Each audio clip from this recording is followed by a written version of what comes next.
안경사 국가고시 대비 식이생리학 이번 시간에는 동공반사와 관련된 내용을 정리해 보도록 하겠습니다. 동공의 운동은 동공반사라고 표현을 합니다. 반사적인 작용이기 때문이고요. 동공에 있는 동공조임근과 동공확대근 같은 경우는 이 근육들이 내 의지로 움직여질 수 있는 근육이 아니고 자동적인 시스템에 의해서 반사적인 작용으로 일어나게 되는 운동이 되겠습니다. 그래서 동공반사라고 표현을 하게 되고요. 동공반사는 두 가지 종류가 있어서 대광반사 그리고 근접반사 이렇게 되어 있어요. 대광반사는 빛에 대한 반응으로 일어나는 반사작용, 근접반사는 근거리에 대한 작용으로 일어나는 반사작용이 되겠습니다.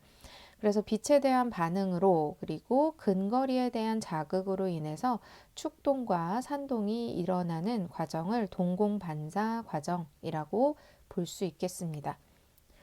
동공반사의 첫 번째 대광반사고요. 대광반사는 빛에 대한 반응이라고 얘기했습니다. 빛에 대한 반응은 직접 대광반사와 간접 대광반사로 나뉘게 되는데요. 예를 들어서 지금 옆에 그림에서 보실 때 왼쪽 눈에다 빛을 비춘다고 했을 때 정상적인 반사작용을 가지고 있는 눈이라고 한다면 왼쪽 눈도 축동을 할 것이고 오른쪽 눈도 같이 축동을 할 거예요. 이렇게 한쪽 눈에만 빛을 비춘다고 하더라도 우리 뇌에서 다시 축동하라라는 명령을 내릴 때는 양 눈에 모두 명령을 내리기 때문에 양안의 축동이 동시에 일어나게 되죠. 그래서 지금 빛을 비춰준 쪽의 눈이 축동하는 것은 직접 대광반사라고 얘기할 수 있고요. 빛을 비춰주지 않았지만 동공 축동이 일어난 반대쪽 눈에서 일어나는 반사작용은 간접 대광반사라고 표현할 수 있겠습니다. 다음은 근접 반사고요. 근접 반사라고 하는 것은 가까운 물체를 볼 때 일어나는 반사작용입니다. 가까운 물체를 보려고 할 때 우리 눈에서는 축동만 일어나는 것은 아니고 조절과 폭주가 함께 일어나게 되죠. 그래서 근접 반사의 조건 세 가지 얘기하면 조절, 폭주, 축동 이렇게 세 가지입니다. 이 세 가지의 반사적인 작용은 근거리를 보려고 하는 자극에 의해서 자동으로 세 가지가 모두 일어나게 된다라고 기억하시면 되겠어요. 동공 반응에서 문제가 생기는 경우를 몇 가지 얘기할 수 있는데요. 여러 가지가 있지만 우리 국가고시에서 주로 나오는 내용들 5가지 정도만 살펴보도록 하겠습니다. 이상 동공 반응에 해당하는 것들이고요. 지금 구심 동공 운동장애, 원심 동공 운동장애 이렇게 되어 있고요. 요거 두 개를 같이 기억하시면 좋을 것 같고 나머지 아르길 로버트슨 동공, 긴장 동공, 호르너 증후군까지 한번 간단하게 알아보도록 하겠습니다. 첫 번째 구심 동공 운동장애와 원심 동공 운동장애를 이해하기 위해서는 구심성 경로와 원심성 경로를 이해하셔야 돼요. 동공 반사작용이라고 하는 것은 빛의 정보를 눈에서 받아들이고 이 정보를 중뇌까지 전달한 이후에 다시 중뇌에서 눈으로 명령을 내려주는 경로가 되는데 빛의 정보가 눈으로 들어가게 되고 눈에서는 다시 중뇌로 이 정보를 전달하고요. 중뇌에서는 다시 눈, 특히 홍채에 있는 동공조임근에 명령을 내려서 축동하세요 라는 명령을 내리게 되죠. 여기까지 경로를 가지고 있는데요. 눈에서 뇌로 들어가는 경로를 구심성 경로, 중뇌에서 다시 눈으로 명령을 전달하는 경로를 원심성 경로라고 구분을 합니다. 그래서 순서는 항상 빛이 들어가는 것이 먼저이기 때문에 자극이 들어가는 경로, 구심성 경로, 자극이 다시 나와서 명령을 내리는 경로, 원심성 경로. 그래서 순서는 구원의 순서대로 기억하시면 쉽습니다. 그래서 구심성 경로는 들어가는 경로, 원심성 경로는 나오는 경로로 이해하시면 돼요. 자, 그래서 이런 경로에 손상이 생겼을 때는 어디에 문제가 있는 것이냐 하면 구심성 경로라고 하는 것은 들어가는 경로였어요. 들어가는 경로라고 하는 것은 눈에 대한 기능을 강조할 수 있겠죠.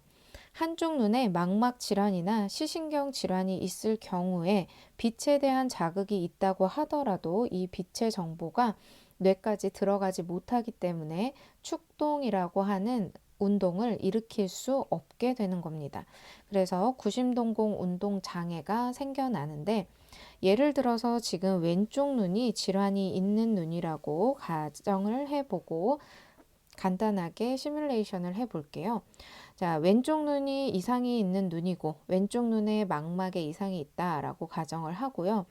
오른쪽 눈에다가 빛을 먼저 비춰줍니다. 그러면 오른쪽 눈에 직접 반사, 왼쪽 눈에 간접 반사가 일어나야 되는데, 오른쪽 눈에는 지금 문제가 없기 때문에 구심성 경로가 정상이죠.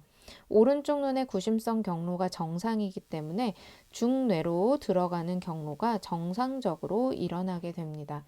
중뇌도 지금 문제가 없기 때문에 다시 나오는 원심성 경로에도 문제가 없겠죠. 그러다 보면 오른쪽 눈에 빛을 비췄을 때 직접적인 반사, 간접적인 반사 모두 일어나게 되죠. 그래서 오른눈, 왼눈 모두 축동이 일어나게 됩니다. 이번에는 이상이 있는 왼쪽 눈에 빛을 비춘다 라고 가정을 해볼게요. 이상이 있는 왼쪽 눈에 빛을 비췄을 때는 중뇌로 들어가는 경로가 정상적이어야 하는데 왼쪽 눈에 이상이 있기 때문에 이 빛의 정보를 전달할 수 없게 되는 것이고요. 중뇌에서는 받아들인 빛의 정보가 없기 때문에 동공 조임근에게 전달할 명령도 없겠죠. 그러다 보면 왼쪽 눈으로 오는 직접 반사도 없을 것이고 오른쪽 눈의 간접 반사도 소실될 겁니다. 간접 반사도 일어나지 않겠죠. 이상이 있는 왼쪽 눈 기준으로 생각해 보자면 간접 반사는 정상적으로 일어나지만 직접 반사는 일어나지 않습니다. 이런 경우를 구심 동공 운동 장애라고 구분할 수 있어요. 두 번째, 원심 동공 운동 장애입니다. 원심성 경로라고 하는 것은 중뇌에서 눈에게 다시 명령을 내려주는 경로라고 얘기를 했습니다. 이 경로에 손상이 됐다라는 것은 주로 눈돌림 신경핵, 이것은 이제 중뇌 속에 있는 것이고요. 중뇌 속에 있는 눈돌림 신경핵이나 신경의 마비, 그리고 속 눈근육 마비와 같은 것들이 있습니다. 원심성 동공 운동 장애의 경우에는 빛의 자극이 들어가더라도 반사적인 작용이 일어나지 않는 것을 의미합니다. 앞에서처럼 똑같이 오른쪽 눈에 빛을 비춰줘 볼게요. 오른쪽 눈과 왼쪽 눈의 망막과 신경에는 이상이 없는 상태입니다. 눈돌림 신경에게 문제가 생긴 경우라고 가정해 볼게요. 오른쪽 눈의 망막에는 크게 문제가 없기 때문에 눈돌림 신경핵으로 정보가 들어갑니다. 정보가 들어가는데 눈돌림 신경핵은 명령을 내릴 수 있는 상태가 아니기 때문에, 여기서 문제가 있기 때문에 오른쪽 눈과 왼쪽 눈에게 명령을 전달해 주는 것이 불가능하게 되겠죠. 그래서 이런 경우에 직접 반사도 일어나지 않고 간접 반사도 일어나지 않습니다. 이것은 왼쪽 눈에 빛을 비춘다고 해도 똑같은 결과가 나타나겠죠. 그래서 구심성 경로와 원심성 경로 자체를 먼저 이해하시고 어느 부분에 문제가 생겼을 때 어떤 반응이 일어나게 될 건지를 여러분들이 한번 경로를 가지고 한 번만 생각해 보시면 이런 문제 푸시는 데는 크게 어려움이 없으실 거예요.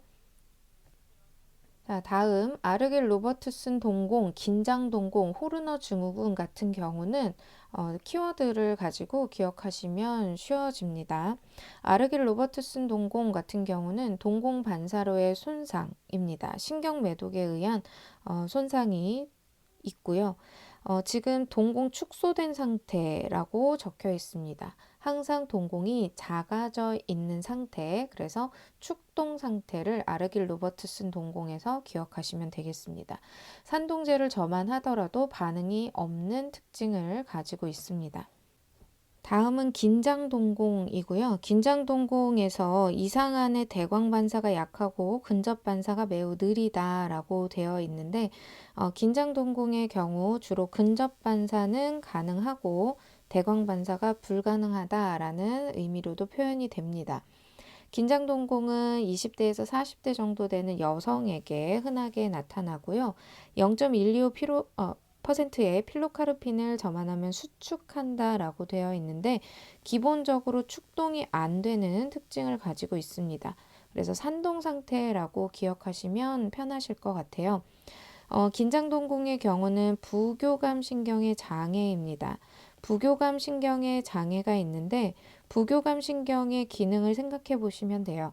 부교감 신경이라고 하는 것은 동공 조임근에 영향을 주면서 축동을 일으키는 신경이 되는데 이런 부교감 신경의 장애가 나타나게 되면 당연히 축동이 안 되는 이런 결과가 나타나겠죠.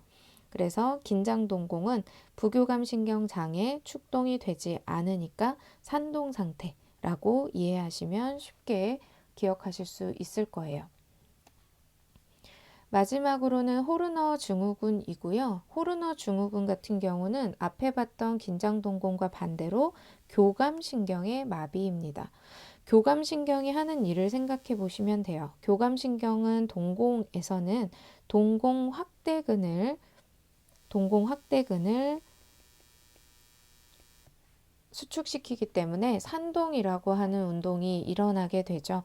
그러면 교감신경의 마비가 생겼기 때문에 이로 인해서 산동이 불가능하게 되겠죠. 그래서 호르너 증후군은 앞에 긴장동공과 반대로 축동 상태가 유지된다라고 생각하시면 됩니다. 그리고 교감신경은 동공 확대근만 수축시키는 것이 아니고 눈을 뜨게 하는, 눈꺼풀을 올리게 하는 뮬러근에도 수축하는 명령을 내려주기 때문에 이런 마비로 인해서 눈꺼풀 처짐이 발생하게 됩니다. 눈을 끌어올리는 근육에서 신경 전달이 오지 않기 때문에 눈꺼풀 처짐이 일어나게 되고 동시에 동공 수축이 일어나게 됩니다.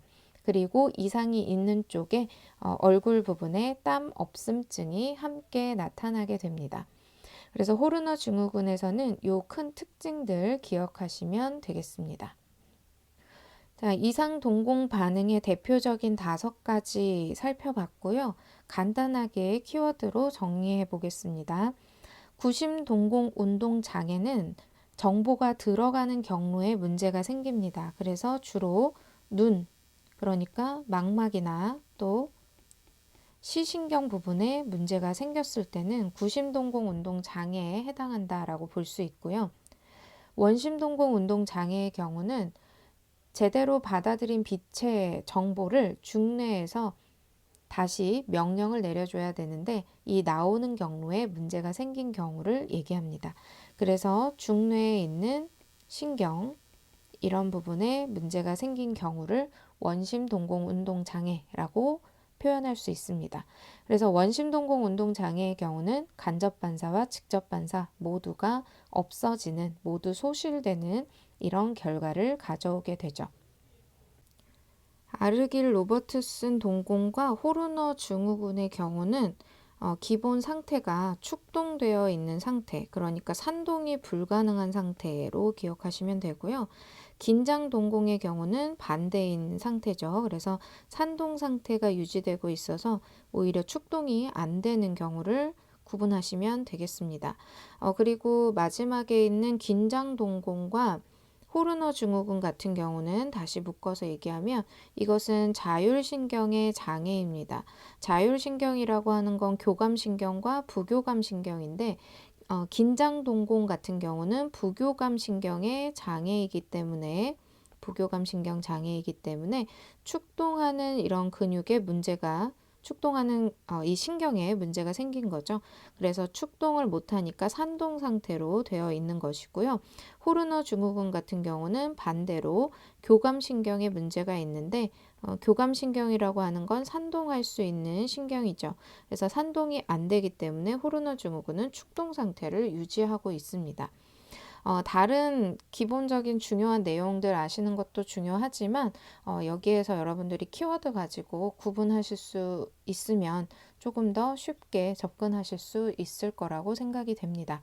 그래서 간단하게 국가고시에서 자주 등장하는 동공 반응의 몇 가지 종류만 살펴봤습니다. 여기서 마치도록 하겠습니다. 감사합니다.